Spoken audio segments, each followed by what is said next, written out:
No one's really sure when the first of the sisters was born. The best guess is sometime in 2023 in India. And at first, no one really noticed anything different. But by 2025, someone began to look at some numbers. And that's when they noticed that all the babies being born in the world were female. All of them, without exception. And that's when people started getting rather concerned. By 2027, there just was no getting around it. There were no male babies being born. All kinds of things were done, studies, what have you. Some of the governments of the world were able to actually take the babies away from their parents, which they found to be remarkably difficult. The parents were very defensive of their children. In a number of occasions, parents were actually killed in an effort to get their child away from them. It was a degree of protectiveness that you don't even see amongst the most ardent parents before the sisters' arrival.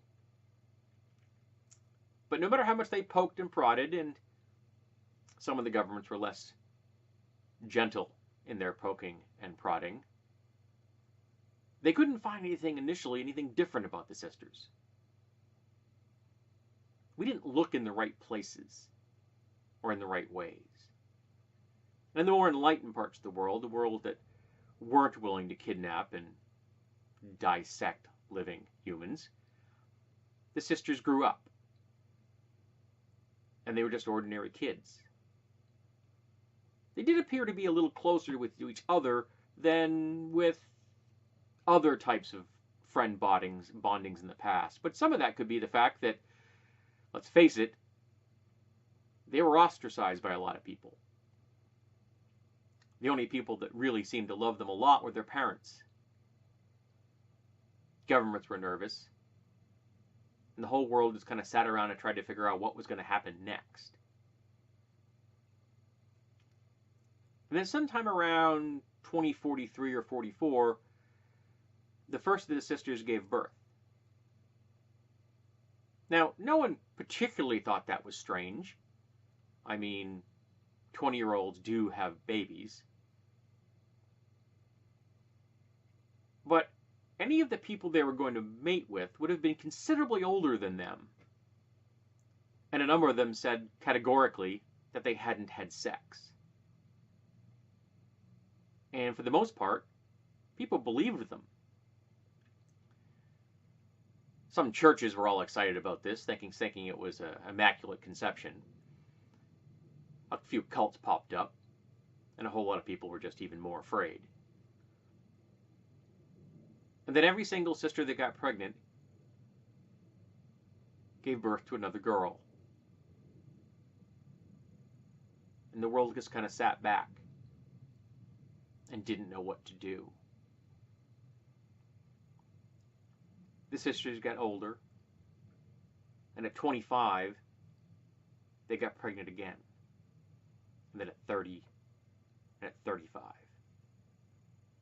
By which time, they stopped getting pregnant, apparently. And by then, the majority of the world was sisters. The older generation slowly dying out. And in the time, people noticed that the sisters didn't harm each other. There was no rape.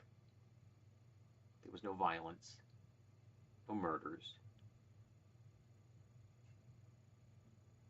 And a strange peace began to come over the world.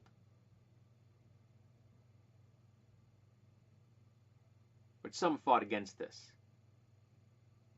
Some of the youngest who'd have been alive in 2023 were still around some 35 years later, 40 years later.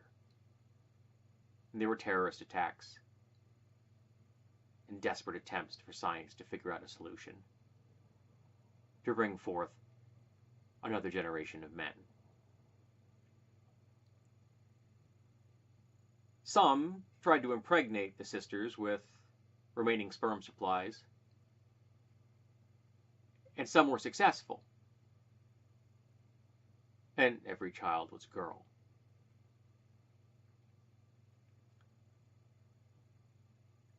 And very shortly, there was no one left on the planet that wasn't one of the sisters. Very cooperative, very peaceful. Since there weren't any wars, they began to look outward. They began to gather resources in ways that in the past we were never available because, well, we were starving each other and killing each other and doing everything in our power except solving the problems of the world. And they at least slowed down global warming. They didn't stop it. By moving people to the places they needed to move to, the species would survive. It's just that it wasn't quite the same species. It was human, but it wasn't the humanity of the past. It wasn't the humanity that started the global warming problem.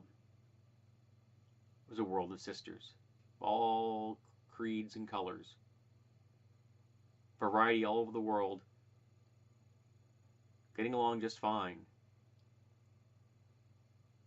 And like I said, they looked outward, and they began to move from our planet to the others in our system, and then eventually out beyond, into the black. And the human species became very feminist, very feminine,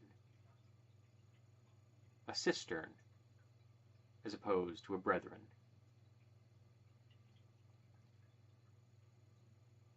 And when they finally encountered the first sapient aliens out there, they weren't really surprised to discover that they were all female too. All right, so I've just postulated a very strange, different future for humanity, where it's all women. So what do you do with this? Do you go with it and run a campaign that is all women, from top to bottom, from the entire spectrum of femininity, sexuality, gender identity? Because, well, almost all of the sisters do in fact identify as female, not all do. So you might have ones that are very much presenting as a gender that is no longer kicking around, or still is kicking around, because if they're trans, they got the gender they say they are. So what do you do with this?